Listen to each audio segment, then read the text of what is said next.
untuk Anda yang ada di rumah lagi santai di sore hari. Pada hari ini kami akan berbicara secara khusus dan mengulas secara detail tentang Tambrau Dreams. Banyak orang berbicara bahwa Papua itu tanah adat, tanah yang kaya, tetapi masyarakatnya masih tetap miskin dan kami dicap dengan kutukan sumber daya alam. Entah itu seperti apa, kami akan mengulasnya secara detail pada sore hari ini bersama dengan Pak Paul. Untuk selebihnya, saya mau langsung bertanya sama Pak Paul. Kenapa Pak Paul bisa berpikir tentang Tambrau Dreams? Yang memang secara khusus tentang Tambrau ya, tapi ini mencakup seluruh orang Papua tentang tanah adat. Ini seperti apa? Kenapa bisa berpikir begitu? Oke, baik, terima kasih atas kesempatan diberikan. Sebelumnya, perkenalkan nama saya Paulus Baru. Ya. Saya akan menjelaskan terkait konsep atau mimpi besar terkait Tambrau Dreams, membangun Papua atau Limbus Tambrau, Kabupaten Tambrau melalui pintu masyarakat adat. Itu seperti apa? Ini saya akan jelaskan. Jadi seperti yang kita saksikan bersama tadi, seperti sudah disampaikan bahwa Papua adalah tanah adat. Ya, benar. Berarti artinya seluruh tanah kekayaan alam yang ada di sana itu milik orang Papua, masyarakat asli Papua. Nah, kondisi yang terjadi yang kita saksikan saat ini adalah masyarakat adat itu adalah banyak mengalami masalah. Mereka adalah kelompok-kelompok yang rentan terhadap masalah. Kenapa? Sumber-sumber tanah mereka itu mengandung nilai ekonomi yang tinggi, akhirnya diperebutkan. Mereka ini selalu jadi korban. Karena apa? Karena posisi mereka tidak jelas dalam penguasaan aset tanah mereka. Ya. Nah, bagaimana sehingga posisi masyarakat adat itu sudah sangat jelas sebagai mitra terhadap pemerintah atau mitra terhadap pihak asing atau investor yang masuk, posisi masyarakat adat seperti apa? Nah, itu yang kita bicara terkait dengan membangun Tambrau atau membangun Papua melalui pintu masyarakat adat. Nah, lebih jelasnya akan kita jelaskan. Baik.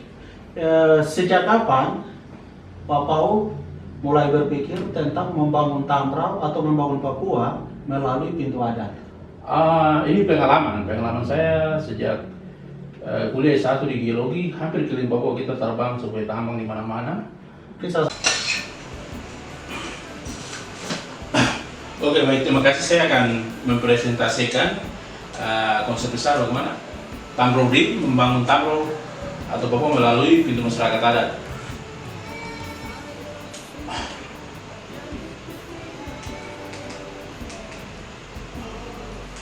Ulang. Tidak. Oke, baik, saya akan mempresentasikan konsep besar terkait dengan Tambrau Dreams, mimpi Tambrau, membangun Tambrau melalui pintu masyarakat adat. Bagaimana konsepnya? Saya akan jelaskan di dalam slide presentasi ini. Seperti yang kita lihat di gambar ini adalah masalah yang terjadi di tanah Papua, juga terjadi di Kabupaten Tambrau. Seluruh aset kekayaan masyarakat adat ini banyak investasi yang masuk ke sana. Karena apa? Karena tanah-tanah masyarakat adat ini mengandung nilai ekonomi yang sangat tinggi, sehingga ini kita lihat sawit dan segala macam. Nah, kondisi ini masalah yang terjadi. Nah, masalah-masalah yang terjadi saat ini karena posisi masyarakat adat tidak jelas. Nah, siapa sih masyarakat adat Papua? Masyarakat adat yang memiliki wilayah itu, kalau menurut Undang-Undang Otsus di pasal 1 itu, masyarakat adat adalah warga masyarakat asli Papua yang hidup dalam wilayah dan terikat serta tunduk kepada adat tertentu dengan rasa solidaritas yang tinggi antara para anggotanya. Jadi masyarakat adat ini hidup dalam komunitas mereka. Mereka menguasai tanah, menguasai sumber daya alam, mereka punya silsilah, mereka punya sejarah, mereka punya sistem kepercayaan, mereka punya sistem pendidikan. Itu kekayaan masyarakat adat. Nah, semua kekayaan ini selama ini belum teridentifikasi dengan jelas, sehingga apa? Menempatkan posisi masyarakat adat sebagai pihak yang lemah. Nah, kondisi yang saat ini kita saksikan di Papua itu posisi pemerintah dengan kebijakan regulasinya, posisi investor dengan teknologi dan modalnya, mereka bekerja sama mengelola sumber daya alam yang ada di tanah Papua. Kita cut dulu, pindah ke sini. Oke. Ya, mau foto dulu. Nah, kalau dari sini lebih enak. Oke. Di sini. Ya. Kondisi yang terjadi di Papua, posisi masyarakat sampai pihak yang lemah secara lisan maupun dari pemerintah maupun dari investor yang menjadi korban adalah masyarakat adat. Masyarakat adat di dalam hubungan antara masyarakat adat, pemerintah dan investor, posisi pemerintah sebagai memiliki kebijakan, mempunyai regulasi untuk mengatur, investor datang dengan teknologi, dengan uangnya, masyarakat adat yang sebenarnya memiliki sumber daya alam atau memiliki sumber-sumber ekonomi, potensi ekonomi, mereka ini kelompok yang dikorbankan. Selama ini yang terjadi, kenapa mereka dikorbankan? Itu menjadi pertanyaan kita. Nah, menurut saya, posisi masyarakat adat tidak jelas dalam kepemilikan, sistem kepemilikan seluruh kekayaan alam yang mereka miliki. Nah, kondisi ini ya mendorong konsep bagaimana membangun Papua atau lebih khusus Tambro melalui masyarakat adat. Untuk apa? Agar posisi masyarakat adat jadi jelas dalam penguasaan sumber-sumber ekonomi yang mereka miliki. Nah, jadi masalah yang terjadi itu karena ini kondisi yang terjadi di Papua karena sistem kepemilikan tanah atau adat secara lisan sudah ada secara turun-temurun. Itu kita semua tahu, tetapi pihak luar yang ingin masuk ke Papua mereka tidak tahu sistem kepemilikan tanah apa segala macam. Nah, tugas kita adalah harus menulis atau membuat di dalam peta menjelaskan kepada pihak lain, terutama pihak luar pemerintah atau siapapun dia yang mempunyai kepentingan terhadap pembangunan di wilayah kita, sehingga mereka paham tentang posisi masyarakat adat. Nah itu. Nah konsep besar mendorong masyarakat adat, membangun melalui masyarakat adat, apa konsepnya? Konsepnya isu tentang masyarakat adat itu selalu dibicarakan di mana-mana, di seminar-seminar di pemerintah. Tetapi kebijakan real di dalam pembangunan di seluruh tanah Papua itu isu tentang masyarakat adat itu tidak pernah ada di dalam rencana pembangunan apa segala macam. Jadi kita bicarakan masyarakat adat itu sebagai komoditas, tetapi kebijakan resmi pemerintah untuk mengcover masalah masyarakat adat itu tidak pernah ada sampai detik yang kita bicara ini. Nah, sekarang ketika kebijakan resmi pemerintah tidak ada kebijakan untuk mengcover membicarakan masalah adat, masyarakat adat. Nah, kondisinya kita memperlemah posisi masyarakat adat dalam penguasaan sumber daya alam sehingga mereka bukan lagi sebagai mitra di dalam pembangunan, tetapi mereka adalah mereka hanya sebagai komoditas yang datang dieksploitasi. Masyarakat tidak punya pengetahuan yang kita anggap, padahal mereka punya pengetahuan. Masyarakat dianggap tidak punya sumber daya alam, padahal mereka menguasai sumber daya alam. Secara turun-temurun mereka menguasai. Nah, konsep besar yang kita dorong membangun Tambro atau membangun Papua melalui masyarakat adat, kita ingin menjelaskan bagaimana posisi masyarakat adat. Nah, bagaimana caranya kita ingin menjelaskan itu? Nah, sekarang kita bicara tentang masyarakat adat, kita bicara tentang silsilahnya, kita bicara tentang tanah adatnya, kita bicara tentang kepercayaannya, kita bicara tentang sumber daya yang dia miliki, segala macam kekayaan yang ada di dalam ini. Ketika isu tentang masyarakat adat ini ada di luar kebijakan resmi pemerintah, berarti mereka tidak punya sumber daya untuk memenuhi. Walaupun mereka pemilik ekonomi, sumber-sumber ekonomi, namun masyarakat ini kita tahu mereka punya keterbatasan menyangkut sumber daya, terutama menyangkut keuangan. Nah, orang bicara tentang batas tanah, bicara tentang sisilah segala macam ini, mereka perlu uang. Nah, ketika kita berani mendorong kebijakan atau isu tentang masyarakat adat ini ke dalam kebijakan resmi pembangunan, berarti ada uang.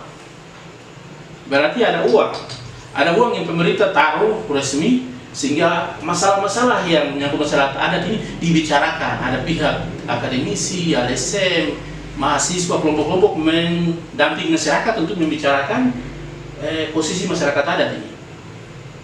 Nah, sebagai contoh di Kabupaten Tambro ini, kita garis besarnya ini ada 4 suku besar pemilik tanah adat ini. Pertama suku Ompur, suku Irere, suku Mia, suku Abun, dan ada suku Moiklim. Nah, itu mereka pemilik resmi tanah adat di sini. Nah, di dalam suku ini kan ada marga-marga yang memandatarisir hak-haknya mereka. Nah, hak-hak masyarakat adat ini kita belum tahu siapa sih pemilik tanah yang itu. Nah, konsep besar membangun tamro melalui masyarakat adat, kita dorong supaya setiap tanah marga jelas siapa pemiliknya, sejarahnya seperti apa, tanahnya di mana. Ketika semua marga ini jelas, kita bisa dorong ke batas suku. Ketika batas suku jelas, kita bisa tahu bagaimana penguasaan sumber-sumber ekonomi. Nah, ketika isu masyarakat adat ini, kita bawa sekarang kita manfaatkan teknologi. Jadi pikiran besar kita adalah ini tanah adat ini dibawa dalam GIS-Map, GIS yang sekarang teknologi yang ada. Tidak hanya kita bicara tentang fungsi hutan apa, tapi kita bicara tentang kepemilikan masyarakat adat. Nah, ini contoh peta yang ada ini marga baru. Nah, ketika marganya sudah sejelas ini, bagaimana penguasaan sumber ekonomi. Nah, ketika ini semua jelas, kita dorong masuk di dalam kebijakan resmi pembangunan sehingga manfaatnya akan sangat banyak. Ketika masyarakat adat sudah sangat jelas bagaimana penguasaan sumber daya alam, tanah mereka, segala macam, akhirnya tadi sumber informasi tentang masyarakat adat itu menjadi jelas untuk semua orang. Sehingga siapapun ketika datang ke Tambro atau ke Papua, dia tahu, oh saya ke tempat ini, saya berhubungan di masyarakat siapa yang punya tanah itu. Emas ini miliknya siapa, atau batu bara ini punyanya siapa, minyak ini punyanya siapa. Nah, ketika sistemnya sudah jelas, kita akan bicara banyak untuk manfaat-manfaat ekonomi. Manfaat ekonomi seperti contoh kondisi yang sekarang ini tambang. Papua kita kenal dengan tambang, Freeport atau di Tambro itu banyak tambangnya, emas, mineral dan yang lain. Tetapi ketika masyarakat adat, posisi masyarakat adat tidak jelas, mereka akan jadi korban berikutnya. Nah, kalau ketika masyarakat adat sistem penguasaan lahan mereka sudah jelas, berarti kita akan bicara sistem-sistem ekonomi yang lebih modern, bagaimana menentukan pemerintah, menentukan investor, menentukan masyarakat adat. Kita bicara dalam ekonomi kerjasama pembagian saham atau apa segala macam. Atau kasus yang sekarang kita lagi bicara tentang climate change, isu masyarakat adat. Ketika di dalam World Forum, salah satu orang terkaya di dunia juga, Bill Gates, dia bicara begini, bahwa yang akan berapa tahun, 15 tahun atau 20 tahun mendatang, yang mahal itu bukan lagi emas atau berlian, yang mahal adalah air yang bersih, udara yang bersih. Ketika kita cari kondisi itu ke Papua, yang punya siapa? Masyarakat adat. Nah, ketika posisi masyarakat adat tidak jelas dalam sistem perencanaan pembangunan, berarti mereka ini akan jadi korban berikutnya. Setelah tambang mereka diambil, sekarang korban berikutnya adalah isu lingkungan. Akan ada pihak-pihak tertentu yang memanfaatkan isu masyarakat adat mendapatkan kepentingan manfaat ekonomi, tapi masyarakat adat, penjaga hutan ini atau pemilik resmi segala macam kekayaan ini, mereka akan jadi korban. Nah, sehingga konsep besar yang tadi kita bicara membangun masyarakat adat Tambro atau Papua melalui pintu masyarakat adat itu, kita mau mendorong posisi masyarakat membangun Tambro, mendorong posisi masyarakat adat ini sebagai fondasi dasar dalam pembangunan di suatu wilayah, sehingga semua apapun yang dibangun bertuju pada masyarakat adat. Nah, ketika masyarakat adat sebagai fondasi, kita dorong dengan intervensi teknologi dan informasi yang saat ini, akan banyak masalah yang akan kita bicara. Pendidikan, manfaatnya apa? Pendidikan berbasis masyarakat adat. Kita bicara manfaatnya, bicara manfaat ekonomi juga bisa berpacu pada masyarakat adat. Sehingga apa? Masyarakat adat ini akan menjadi tuan. Mereka akan merasakan manfaat dan akhirnya apa? Mereka sampaikan bahwa terima kasih pada Tuhan karena Tuhan sudah kasihkan kekayaan banyak ini dan mereka bisa memanfaatkan kekayaan itu untuk hidup mereka. Tapi kalau posisi sekarang, oke, jadi konsep besarnya mendorong Tambro membangun melalui pintu masyarakat adat itu memposisikan masyarakat adat sebagai fondasi dasar dalam pembangunan. Jadi kita bicara semua hal yang lain harus berpacu pada masyarakat adat. Kita mau bicara pembangunan jalan, pembangunan pelayanan pemerintah, mau bicara SD, mau bicara ekonomi yang lain, kita harus jadikan masyarakat adat sebagai subjek utama dalam pembangunan. Nah, ketika tadi posisi mereka jelas, mereka akan bisa ada sebagai posisi subjek utama. Nah, jadi dengan perkembangan teknologi yang ada, posisi masyarakat adat saat ini kita bisa lakukan hal ini. Kita mendorong pendidikan berbasis masyarakat adat, bicara ekonomi, sumber-sumber ekonomi masyarakatnya punya. Ketika ada pihak yang datang, kita bicara dalam saham, pembagian saham, atau segala macam. Jadi ketika saham itu bisa berlaku ketika posisi masyarakat adat jelas. Nah, jadi akhir dari presentasi saya itu pembangunan berbasis masyarakat adat merupakan suatu kebutuhan yang mendesak saat ini bagi tanah Papua, karena masyarakat adat sangat lekat dengan kekayaan alam segala macam. Nah, posisi kita masyarakat adat sampai saat ini kita belum jelas posisi kita terhadap penguasaan terhadap hal-hal sumber-sumber ekonomi ini, sehingga mendorong pembangunan melalui pintu masyarakat adat itu kebutuhan mendesak dan harus segera dilakukan oleh siapapun pemerintahnya, sehingga masyarakat adat ketika jelas posisinya mereka akan sebagai mitra resmi pemerintah, baik investor atau apapun yang datang ke Papua, silahkan datang, kita terima. Kita juga sebagai subjek utama dalam pembangunan pemerintah dengan regulasinya, masyarakat adat dengan sumber daya alam, emas atau tambangnya, investor datang dengan teknologinya, mereka akan bekerja sama untuk mendapatkan manfaat yang berimbang, adil untuk semua. Oke, itu saja khusus saya. Terima kasih. Jadi Kabupaten Tambrau atau kabupaten-kabupaten lain yang ada di Papua ini kan kebanyakan masyarakat adat yang berinisiatif untuk memperjuangkan. Nah, sekarang di Tambrau ini yang kira-kira mungkin ada pesan yang membekas dari masyarakat adat yang menandakan bahwa oh ya mereka yang memperjuangkan kabupaten ini, tapi selama ini diterlantarkan. Jadi ada satu pesan yang disampaikan oleh inisiator itu Bapak Almarhum Yusef Hai waktu musyawarah masyarakat adat di Manokwari. Dia bilang saya akan bangun hotel di tengah Tambrau. Nah, ketika banyak orang itu pikir, oh itu bangun hotel betul. Tapi filosofinya dia akan bangun Kabupaten Tambrau. Hotel itu menyatakan Kabupaten Tambrau. Nah, ya, jadi ketika kita tarik filosofi hotel itu berarti tempat yang nyaman, apa segala macam.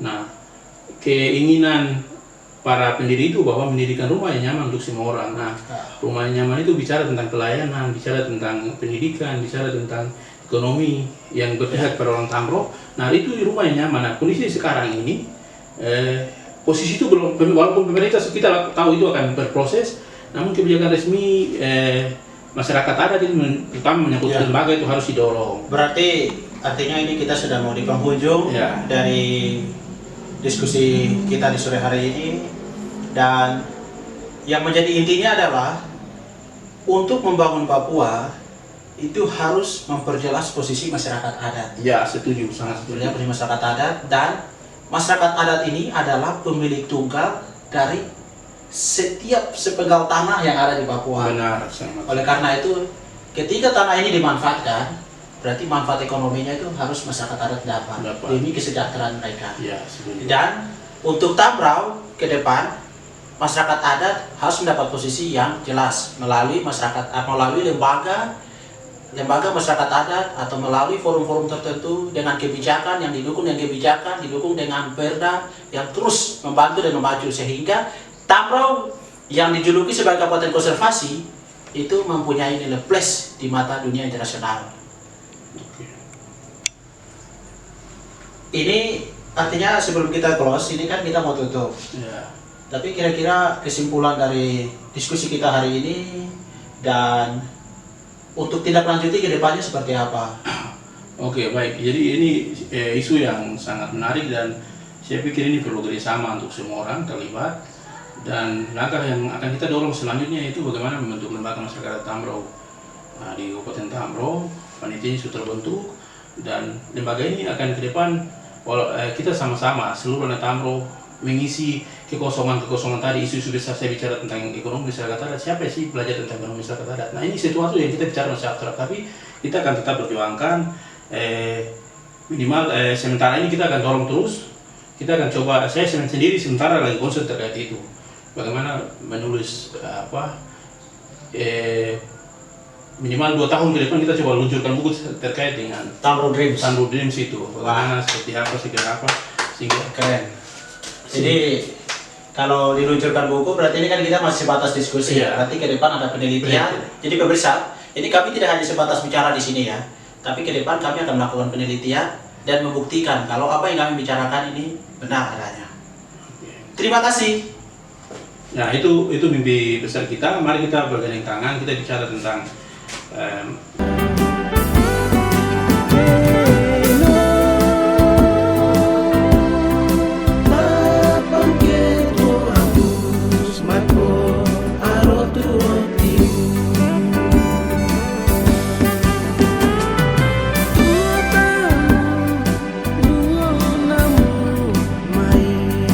Pamrera